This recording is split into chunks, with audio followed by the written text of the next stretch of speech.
ನನ್ನ ಹೆಸರು ಮನ್ವಿತ್ ವಿಜಿ. ನಾನು 2ನೇ ತರಗತಿಯಲ್ಲಿ ಓದುತ್ತಿದ್ದೇನೆ.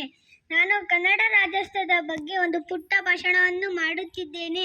ವೇದಿಕೆ ಮೇಲೆ ಆಸೀನರಾಗಿರುವ ಎಲ್ಲ ಅಧ್ಯಕ್ಷರಿಗೂ, ಎಲ್ಲ ನನ್ನ ಸಹಪಾಠಿಗಳಿಗೂ, ಎಲ್ಲರಿಗೂ ಕನ್ನಡ ರಾಜ್ಯೋತ್ಸವದ ಶುಭಾಶಯಗಳು. ನವೆಂಬರ್ 1ರಂದು ಕನ್ನಡ ರಾಜ್ಯೋತ್ಸವವನ್ನು ಆಚರಿಸುತ್ತಾರೆ.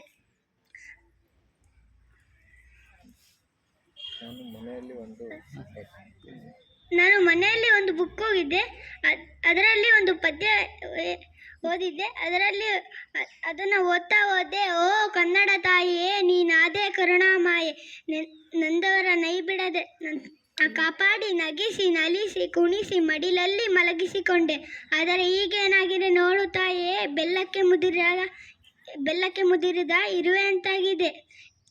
ಅತ್ತಲಿಂದ ಆಂಧ್ರದವರು ಹಾರಿಕೊಂಡು ಅಮೆರಿಕದವರು, ಇತ್ತಲಿಂದ ತಮಿಳಿನವರು ಹೀರಿಕೊಂಡು ಇಂಗ್ಲಿಷ್ನವರು, ಸುತ್ತಲಿಂದ ಬಂದರೆ ಎತ್ತಲಿಗೆ ಹೋಗುವೆ ಹೇಳು ತಾಯಿಯೇ, ಓ ಕನ್ನಡ ತಾಯಿಯೇ, ನೀನಾದೆ ಕರುಣಾಮಯ.